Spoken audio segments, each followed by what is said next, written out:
Okay, so if I seem a little tired and my eyes seem a little bloodshot and I'm a little weirder than normal today, it's late. We're reading this video kind of at the last minute because this is sort of something we need to talk about. Also too, this probably all looks very different than you guys are used to seeing.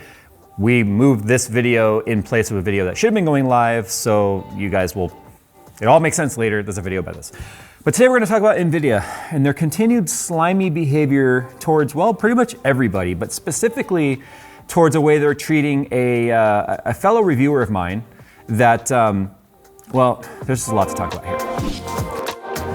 So I hate to kind of bring people down with some negative topics to talk about here, but if you're not aware, Hardware Unboxed is a reviewer from down in Australia, a reviewer that I've not seen eye to eye with very often. We have very differing opinions on brands and such, but one thing that we do have in common and that I'm willing to give him the utmost respect for is the fact that we are both respected reviewers in our own rights. Different fan bases and different opinions and all that, and that's perfectly fine. That is what makes what we do in new media so exciting, is the fact that when you have a new product that launches, whether it be from AMD, Nvidia, Intel, Apple, whatever, you can get a ton of different perspectives and opinions on that. Not just a bunch of people that are going to take a megaphone and re-amplify the message that the brands want you to re-amplify. Sure, the brands are going to give you direction about their product, and there's nothing wrong with that. You should learn about the product and its feature sets and stuff, and then take facts from opinions, separate the two, and then you can have what's considered an objective and a subjective opinion at the same time. And everyone wins by just getting all that information as much as possible. So Hardware Unboxed is a fellow reviewer, like I said, and apparently Nvidia is upset with him. We've got an email here that was shared to Linus, and Linus already shared this publicly on the WAN show. And I apologize that I'm late to all of this. In fact, we spent the last 2 days working on this part of the studio that you guys are seeing right now, and I've not really been on social media at all. So it wasn't until Phil actually asked me if I had heard about the Hardware Unboxed thing that I had literally just sat down and got online for the first time and then watched and read the portion of this email on the WAN show. And so I didn't want to get too tainted with opinions from Linus before doing this video. I've listened to some things he had to say, very objective things that were like the way reviewers work, and the fact that we're independent opinions and all that sort of stuff, which is fine. But I didn't want to be influenced by any of his rage, because I guess apparently he kind of went triple down on being angry at Nvidia, which I think is going to be fun to watch, but I've not gotten to that part yet. Let's take the email line by line. This is from Brian Del Rizzo, by the way, but he says, "Hi, Steve. We've reached a critical juncture in the adoption of ray tracing, and it's gained industry-wide support from top titles, developers, game engines, APIs, consoles, and GPUs." First of all, industry-wide support, I think, is a bit of a far-fetched statement there. First of all, we might have more titles now using it than before, but there was 3 titles that it launched with the 20 series, and now I think we're up to 50, maybe.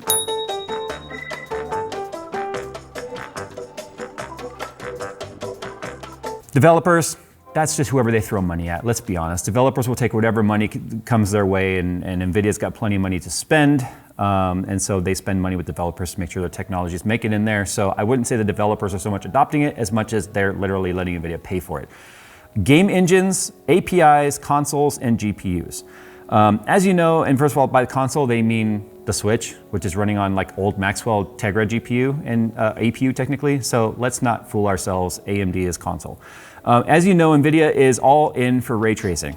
Ray tracing is an important and core to the future of gaming via their opinion. That's an opinion right there. That's not fact, that's opinion. But it's also part of our focused R&D efforts on revolutionizing video games. So that first opinion is based on the fact that they are all in, like they said. So they're forcing it to be the future because they're banking on it. R&D efforts on revolutionizing video games and creating a better experience for gamers. And by better experience, they mean a dramatic impact to FPS for the sake of shadows, reflections, global illumination through ray tracing and all that sort of stuff. It's pretty, but you take a terrible performance hit for it. It's better this time around, but still pretty bad. This philosophy is also reflected in developing technologies such as DLSS, Reflex, and Broadcast that offer immense value to customers who are, I hate even reading this whole email, because I think what Nvidia did, I think they honestly knew this NVIDIA, that this NVIDIA email was going to go public. And so they took it as an opportunity to make it a /PR release, also with a FU at the end of it. And we'll get to that point in a second. So take everything I'm reading here with a grain of salt. It's nothing more than PR spin doctoring, a bunch of ass kissing because they know that it was going to get seen publicly. So they're kissing your guys' ass by just saying all this and trying to get you guys to believe it. Oh yeah, and about that, they still have a quote of his about how good DLSS is on their website, like right now. This philosophy is also reflected in developing technologies such as DLSS Reflex and broadcasts that offer immense value to customers who are purchasing a GPU. This is now where Nvidia turns into from a backhanded insult to just a face slap insult. They don't get free GPUs. They work hard for their money and they keep their GPUs for multiple years. So that's BDR just being conniving. We've heard this argument all the time. And I think most people now who watch our channels, and I say our channels, or read content, whether you do written media and like Anon-Tech and such like that, there's people out there that are ignorant enough to not know the way that this works, and that the transaction that takes place between a review is just that. They are not giving you, or reviewers like myself, a free GPU out of the kindness of their heart. There's nothing kind about NVIDIA's heart. They are simply making a transaction in that they know that, in my case, more than 3 million potential viewers, in Linus's case, more than 12 or 13 million potential reviewers, a hardware unboxed, I think 600,000 or 700,000. So they measure the potential ROI of rebroadcasting their message, okay? So it's not out of the goodness of their heart that they're giving us a free GPU. It is strings attached. And that string attached is that you follow through with the review, you educate yourself about the product as best you can to give an accurate review, and then that you will meet a particular deadline. Or, they've never actually said, to NVIDIA's fairness, they've never actually said you need to have it up on this date. It's just you can't have it up before a certain date. That's the embargo. But obviously we know as reviewers that these are hot topics. We're going to try and hit the dates as best we can. So that's already the fact that shows how disconnected NVIDIA is by even stating the obvious there. People buy products. That's how it works. That's what they're in business to do. At any cost necessary, they're going to sell you a product, and they are selling it, honestly, through us. Despite all this progress, your GPU reviews and recommendations have continued to focus singularly on rasterization performance, which, by the way, makes up more than probably 95% of titles to this date still, and that's probably even a high figure. It's probably more like 98 point something percent. Despite all your progress, the GPU reviews and recommendations have continued to focus solely on rasterization performance, and you have largely discounted all other technologies we offer gamers. The only other technology that there's two other technologies that I enjoy and use from NVIDIA. One, DLSS 2.0. DLSS 1.0, it sucked. It was bad. 2.0 is much better, but it took Phil to convince me to do it, not NVIDIA, because I stopped listening to them about DLSS when I saw the experience of 1.0. So it took a peer to get me to even consider it again as a reviewer. Second of all, the NVEC encoder. It's great for what we do. When we do live streams, when we do video encoding, or me personally, the NVEC encoder, although it has a little bit of a quality hit, it is just great to offload when we do our live streams to a GPU, really sitting there not doing much, letting the CPU stay basically, pretty much idle to handle other tasks. Other than that, I don't care about broadcast. I don't care about reflex. I don't care about anything else from the NVIDIA suite, if you want to know the truth. That's subjective. That's me. I don't care about it. To me, it's all marketing fluff. He says, it's clear from your community commentary that you do not see things the way that we gamers and the rest of the industry do. Now that's where NVIDIA needs to literally just shut the f up, because first of all, they're trying to lump everybody in the same category. If NVIDIA actually listened to gamers, then they would know that ray tracing is not widely adopted. They would know that the community is more than just themselves, because NVIDIA in this one literally is so tone deaf as to what is happening in the consumer market here. People are buying based on multitudes of experiences, and ray tracing being probably the most minute of them. Nobody, and I mean nobody, has asked me which graphics card they should buy for a reasonable ray tracing experience. Not a single person has asked me what graphics card they should buy for ray tracing, because I think it's obvious. To take the least hit, you need to buy the most expensive card. But the fact that they have the nerve, or even the audacity, to lump everyone into this statement, and Luke said this best in the WAN show, where this is Nvidia's attempt at trying to make Steve feel small in almost trying to round us all up in Nvidia's own opinion and use it against him, which I think has heavily backfired on Nvidia. Tone deaf is the only phrase that I can really think of, that they are truly ignorant to what people think about them. And that's simply because of the fact that they make a good product. But making a good product doesn't make you not a CEO and a company. Our Founders Edition boards and other NVIDIA products are being allocated to media outlets that recognize the changing landscape of gaming. Let's stop right there. Let's translate that sentence. Our FE boards and other NVIDIA products are being set aside for people who recognize what we want them to recognize. They are basically saying right there, our products are only for those that share our opinion, which goes back to that whole transactional thing I talked about at the beginning of this email, where it is simply them transacting with us for these reviews, which, by the way, are 100% independent, as much as people may not believe it. I've been in hot water with NVIDIA many times about things that I've said, but that is them just blatantly saying, we give our cards to people that say what we want them to say. And that's not true.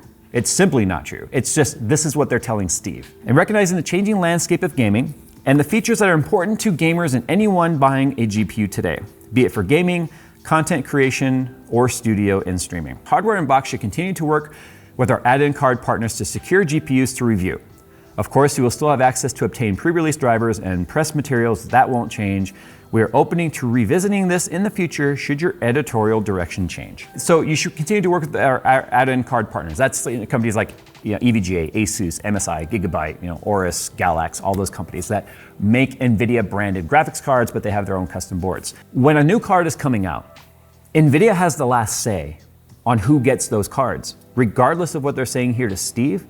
And Steve knows this. When you are getting a card from a board partner, when it's a new graphics card, those board partners have to submit their seeding list to NVIDIA for approval, so they can cross-reference it with their own blacklist like they're doing here to Steve. We were blacklisted from the 3090 because Brian Del Rizzo felt that I had been far too hard on the Titan cards in the past, rightfully so. And everything I've ever said about the Titan cards being branded as non-gaming cards when they had the GeForce logo right on them still stands true today. Just because you don't want to agree with that doesn't change a damn thing. That's why Titan cards are now under their own subcategory, because they finally realized that they were arguing over something stupid that they created themselves. But they felt we shouldn't have RTX 3090 cards because we weren't going to be fair to what it was supposed to do. That it was more than just a gaming card, although again, it's listed as an RTX GeForce card specifically intended for gaming. They ended up changing their mind when a couple of our AIBs actually pressured them, saying that seems extremely unfair.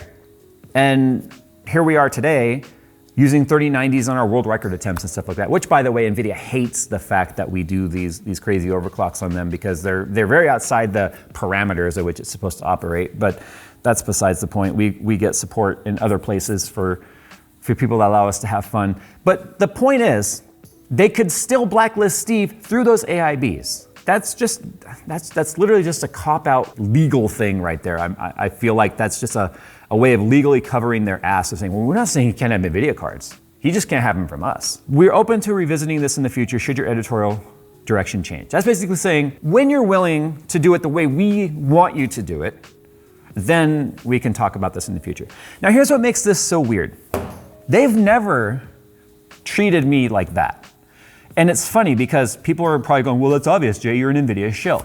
If people knew how many times I was in trouble with NVIDIA myself, then they might go, wow, okay, Jay's not quite the shill I've thought. I have had, I don't know how many phone calls with NVIDIA disguised as one topic, only to get me to agree to the call, to then get me on the phone, and then go through time-stamped transcripts trying to question anything I've said in a video. They've done this more than once. And I hope you're watching, you know who you are. And it's sad that you have to do that. And that's because when you say something against the big green machine or something they don't agree with, they want to do everything they can to try and twist you into saying a message that they want you to hear. Now here's the thing that sucks about this. I love the products. 30 series is amongst the best graphics cards they've ever made in terms of performance jump, their capabilities, the extra technologies, the NVEC encoders, the DLSS 2.0, just it's a fantastic card. But you can enjoy a product and hate the company. Apple's a perfect example of that. And there's a reason why Apple won't work with Nvidia anymore. If you guys haven't noticed, quite a few years ago, Apple stopped working with Nvidia GPUs because of the toxicity that it is with working in a brand like that. Apple's probably not the best example of a brand that's also very consumer friendly, but it says something when even brands like Apple and Nvidia can't get along. I can tell you right now, I have no doubt that this email is also probably adding myself to the blacklist. And you know what? That's perfectly fine. Now this might seem like, wow, Jay's adding himself to the blacklist. Yeah, it's not the first time I've done it. It's not the first time I blacklisted myself. It's not the first time I blacklisted companies that I won't work with and vice versa. But this is more important than Nvidia. This is about standing up for a fellow content creator who's allowed to have a different opinion, who's allowed to have a different slant on a product, and is allowed to not share in the excitement of some of these technologies that, let's face it, are such early adopter, even second generation ray tracing, that it's okay not to be excited about it and to show people the performance that you would get in more than 95% of the titles that you're actually going to experience. So at the end of the day, look at it this way. This is me showing my support for Steve at Hardware Unboxed and saying that even though we haven't gotten along like all the time, that as a content creator, he's got my full support in this Nvidia thing. And you know what? If anything, I think great things are going to come for Steve out of this and the amount of recognition that he's going to get for the way that Nvidia is treating them. But I got to tell you right now, it makes me wonder about a company that can be so tone deaf as to not, for a company that builds AI to not see this coming by putting out an email like this, just shows you how stupid they really are.